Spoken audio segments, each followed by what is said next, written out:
Hi everyone, and welcome back to Jill and Hugh Barbecue. We've got a piece of pork shoulder to cook today. It's not a huge piece, it's 1.5 kilos. We've dried it with kitchen paper, and now we're going to score the skin, and we're going to cover it with salt, and we're going to leave it to dry for another 30 odd minutes. So I'm going to start by scoring the skin. I actually have done some of it already, but I just want to do a little bit more because it's not all scored as I'd like it. I might even do a diamond pattern on this.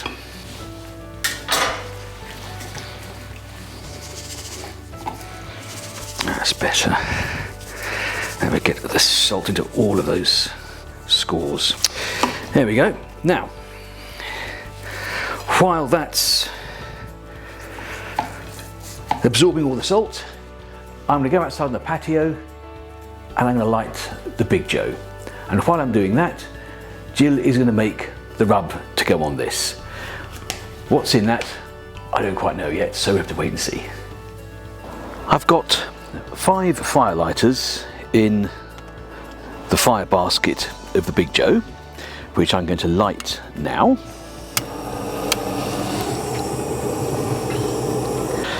I'm going to leave the draft door at the bottom fully open. I'm going to leave the lid fully open for 15 to 20 minutes until the lumpwood starts to glow. And I'm going to use the slow roller.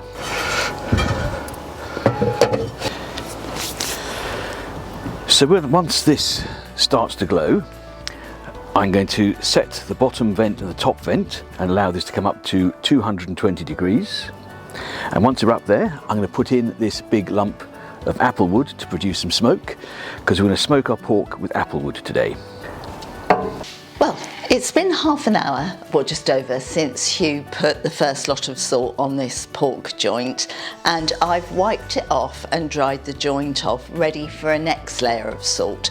Because what we're going to do is, it's only a boneless, fairly small piece of pork shoulder, and we're aiming actually for a sort of roast pork shoulder with hopefully crispy crackling.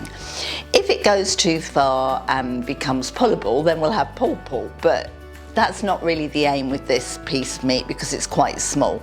So I've taken off that layer of salt. I'm going to apply a rub to the meat surfaces only. So I'm going to turn it over and just give it a very thin coat of oil. It's a rapeseed oil. I'm not going to use olive oil in case it burns a bit.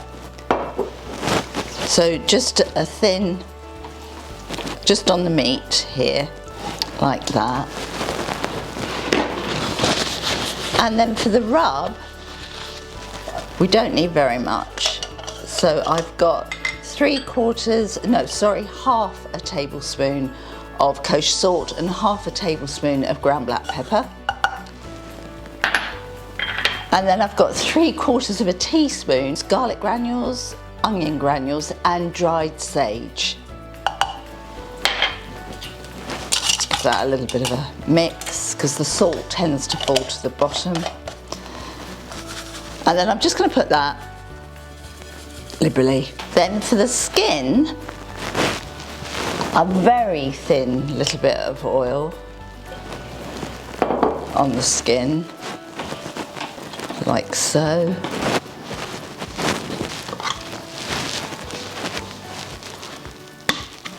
And then I'm just going to work some kosher salt into those score lines. Right. We're going to cook it on a rack in a big roasting dish, and all I've done in here is I've just chopped up a shallot that I had that I really wanted to get rid of, and a couple of garlic cloves halved. So we're just going to sit the meat on the rack. I'm going to pour in probably about 100 ml of cider, just a little bit in the bottom there. and then we're just going to take it out to the Big Joe. But before we do that, I think Hugh's going to come in and put a meter probe into the joint. Right, I have the meter probe, and we're now going to pop this into the middle of our piece of pork.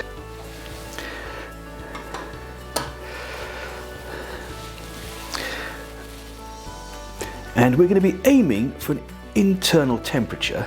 In fact, you know what, I'm going to put it in here because it'll go right into the middle.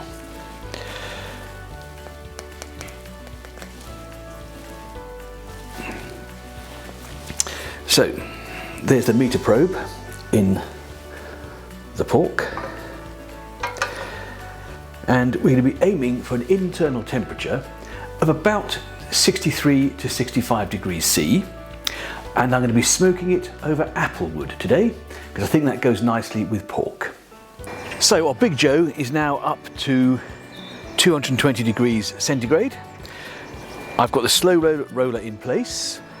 I've got a big lump of apple wood producing the smoke, and I'm now going to put our piece of pork shoulder in the barbecue. I'm going to do this quickly because I want to lose as little heat from the dome as possible, because the more heat you lose, the less chance we have of getting crackling on our pork shoulder. So here we go. 3, 2, 1.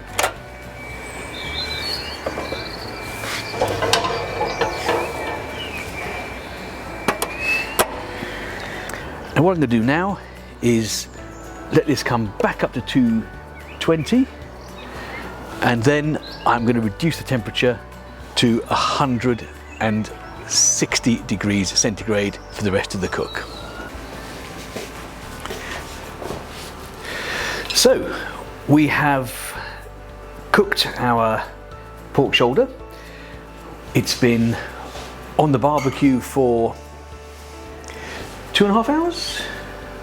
Yeah, thereabouts. About 2.5 hours. The crackling is, it's crackling. It's crackling, but it's not great. So we're going to cut this off. I'm going to cut this off and see how the rest of it has come out. It's just going to lift up. It does. It's actually. It's not bad. It's just in the middle. It's not quite. It's quite hot. Oh yeah. So this is our pork shoulder. Now this is where we discover whether it's actually going to be roast pork or pulled pork. Well, I think it'll be roast pork. It's caught some smoke, hasn't it? It has actually, yes. On a sort of mahogany-ish. So if we just. Ooh. Ooh. Right, I don't know if you can see this. That's a lot of smoke. No. That the smoke ring there is awesome. Look at that. Oh, I thought it was dry, but look, No, you can see. Press it down, the juices. The juice is maybe if you carve oozing. the other way. Well, carve this way. Let's try that. Yeah. Although it's a. You can still see the smoke ring. Yeah, that's Does it feel tender, or is there a bit of resistance? No, it feels. Oh, look. It is You can juicy. see the juice coming out of that. Wow. And I thought they were bloody, but it's the juices are clear. That's the smoke, I think. It is, yeah. Ooh. Let's try it. So a lot of that fat has kind of Rendered down, yeah. Although for shoulder, I think that looked like quite a meaty. So we're going to just try a little bit of this now. I'm going to cut this in half. There we go. Okay. Yeah, you can press it and it's juicy. Yeah, it pulls apart. Very smoky. Wow. You can really taste the smoke in that, can't you? You can. So that leaves us the crackling. So. Well, it sounds all right. So, thank you for watching. If you enjoyed what you've seen, please give us a big thumbs up and hit the bell so you don't miss the next episode of Jill and Hugh Barbecue. And don't forget to subscribe down there. Cheers. Cheers.